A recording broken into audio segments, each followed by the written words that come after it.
Into Nairobi, Kenya the day before, we would have thought Kisumu was simply a quiet little village. But what we knew, and what the people on the ground knew, that those fires were not campfires. It was the burning from rioting.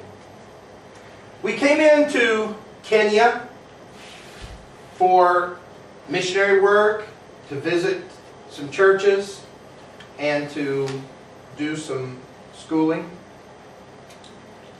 Right after Christmas of '07 and New Year's of '08.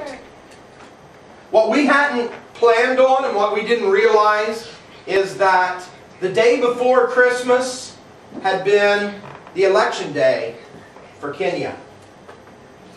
And what had always been a peaceful election that year turned out to be almost civil war. As we flew into Kisumu, the city setting on Lake Victoria, as we got closer to the ground, it became apparent to us that we were coming into a hotbed. Little did we know that in the next few hours we would literally be trying to hide and running for our very lives. My brother and I had planned the trip, and it was actually supposed to be a fun time. We were going to go on safari, but instead we ran from place to place. That evening in Kisumu, we spent the night in a hotel. Nothing like a hotel here in the United States. 3 of us crammed into 2 small beds pushed together. The only place we could go, because the city of Kisumu literally was on fire. It was glowing orange from a distance. And what had happened is the elections had turned bad, and election fraud had been suspected. The president of the country of Kenya, his name was Kibaki, and he was from the Kikuyu tribe. Raila Odinga was Luo. And the area of Kisumu was Luo, which was Odinga's tribe. The allegations of election tampering began to foment anger among the people. And by the time we arrived in Kenya, it was at the verge of exploding. We actually flew into Nairobi and hopped a jet over to Kisumu. When we landed on the ground in Kisumu, unbeknownst to us, the city of Kisumu was in the middle of a riot.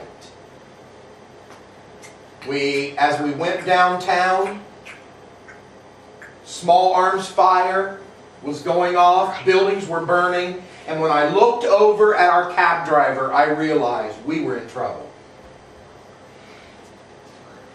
The cab driver, with a scared look on his face, would turn from street to street and finally got us to our hotel. We spent the night in that hotel, and from there we literally ran, not literally ran, but in the taxi, went to a different part of town, trying to find a place where we would be safe.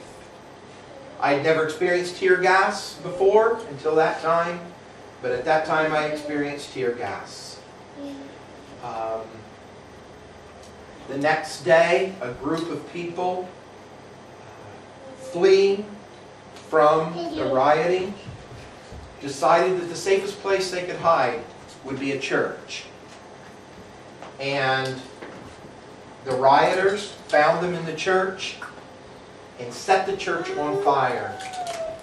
There were 2 boys that tried climbing out the window of this burning church, were literally thrown back in, and they were burned alive. My brother and I spent the next few days hiding in an orphanage behind walls, behind stone walls. And on Saturday, the following Saturday, after 7 days in terror, we were able to fly out and make it back. But what I want you to understand is, here in the United States, we have it so great. In Africa, it's not the same. And what appeared to be a normal, safe place in Kenya turned out to be almost a civil war.